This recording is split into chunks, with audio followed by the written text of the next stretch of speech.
I am partying, man. Knick fans, get up, get out your seat. I don't care that it's early on a Tuesday morning. Let's go to the walls. To D-Row shooting them balls. Oh, my knickerbockers. Win-win. Oh, man. Alright, alright. Listen, man. Are y'all, do y'all see, do y'all understand now what this team is? Who this team is? I mean, bro, bro. And I'm not gonna lie. This was one of the games it's funny. Okay. I was nervous about this game because I remember when we played against them the last time. And it was tough. All the way through, it was tough. So that's what I had in my head. But then, sometime earlier yesterday morning or something, I was looking at the standings, and I saw that they were kind of like middling on that, around that 500. There was like a game up from 500, and I was like, oh wait, never mind. What am I worried about? These the Knicks. They can beat teams like this without a problem. So then the game came on, and we started beating the team like that without a problem, and it was good. Now, again, there's stuff to nitpick at. There is. You know what I mean? It was a good game. It wasn't great. And it listen, this is the time that you gotta nitpick a little bit. And I know Tibbs is in that, looking at the film and everything, and I understand that he trusts Julius, but it was a little bit too much one-on-one. When it felt like the game was getting tight, it's a little too much one-on-one. You know what I mean? Gotta pass that ball, keep that ball movement going. As soon as we do, things open up and it looks even better. You know what I mean? Our defense is stout. I'm glad that we're kind of getting back to playing that kind of defense because for a little while, in us gaining more traction on our offense, we kind of let the defense fall to the back just a little bit. And come playoff times, it's all defense. So I'm glad to see, the intensity pick back up and the focus on defense pick back up. Those things definitely made me smile uh, last night. The one-on-one, like I said, I wasn't really feeling it. And yes, I know everyone is. I saw it again this one. Yes, we know we'll be better with when Peyton. Yes, we know. I'm gonna have Tommy D on Candid Corner tomorrow, so he could kind of talk to us a little bit more about what he sees with that player, and more so why he takes the tactic that he takes on Twitter about it. I think that'll be cool. We're gonna have some fun. He's a good dude. So, uh, squarely in fourth place, and honestly, I don't think we're going to lose fourth place. I just don't. I could afford to be this optimistic about these Knicks. They're showing me they deserve, this conversation and this talk. So I'm a talking.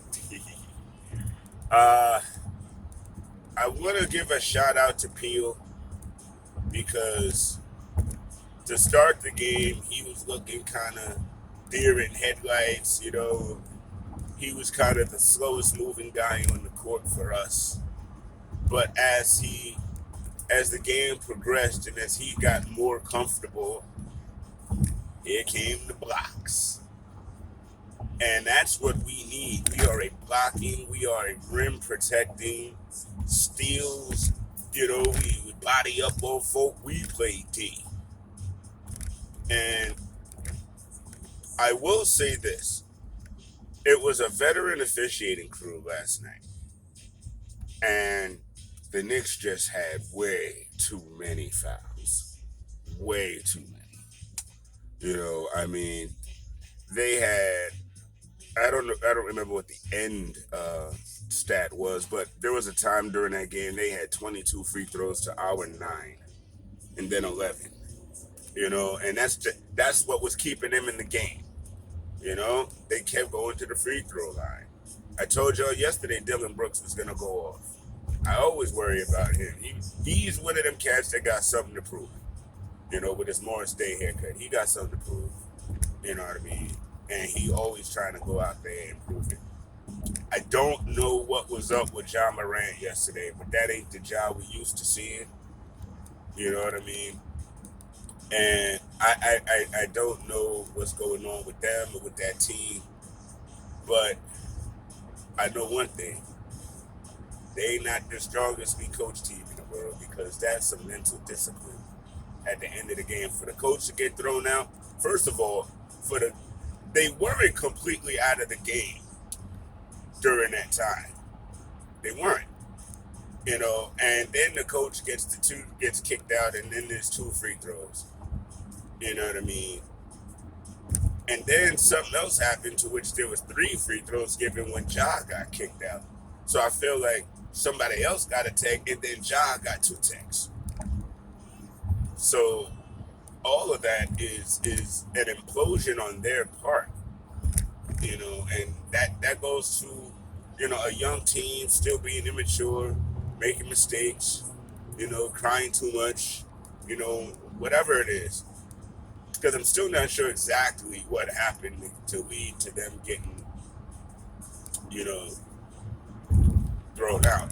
But you can't do that. You just gotta keep your wits about you, in the last few moments of the game when you're close. Unless they just decided that they didn't want to win. And honestly, when the coach got ejected, I was like, yeah, they ain't winning.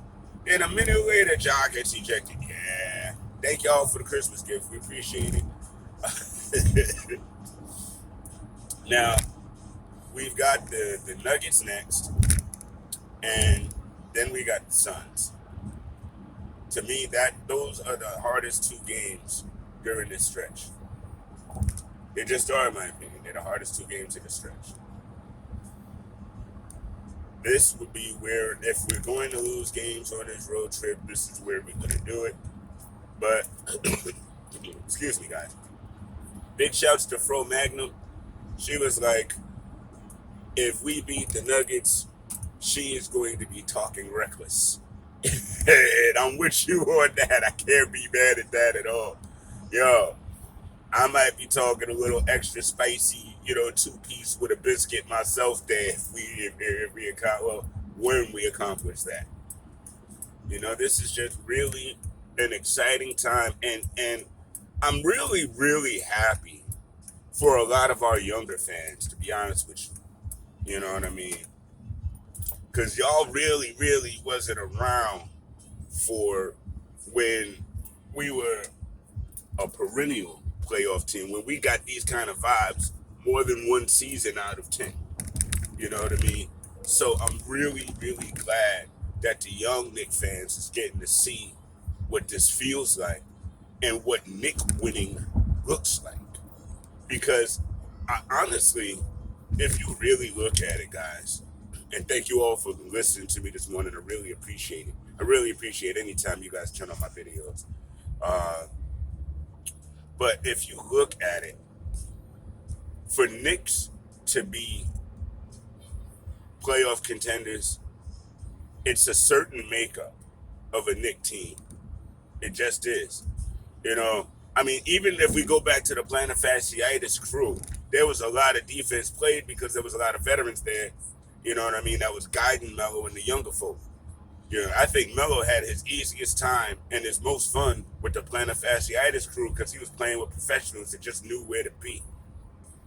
But other than that, man, we are a defensive team. When we lock in on D and play our style of D, our teams are typically way more successful. Knicks gotta bring that hard hat. We not the splash with the free agent and all of that. We are the lunch pail crew. that's when we're usually most effective. And we're right there as that lunch pail crew right now. And the young fans are seeing what this is. You know what I mean? So enjoy this. You know what I mean? Because this is what Knicks basketball is. You know, ever since I was a young buck watching Knicks basketball with the Ewings and Mark Jacksons and them, you know, and Rod Strickland's, you know what I mean, Marcus Camby and them, you know, you know, those eras were great, but they were great for a reason. You know what I mean? The buzz in the city was real and it was palpable for a reason. And I'm glad we're getting back to that. So, no game tonight. We get a little respite, but back on tomorrow, 9 o'clock. Yeah, you can see it in eyes. I'm a little tired, but I had to watch the whole game. You know what I mean? You have to. So, thank y'all, Knicks Twitter. Thank y'all, Knicks. It was another great win. You know what I mean? 37-28. I mean, that just sounds just wonderful, doesn't it? Doesn't it? Yeah.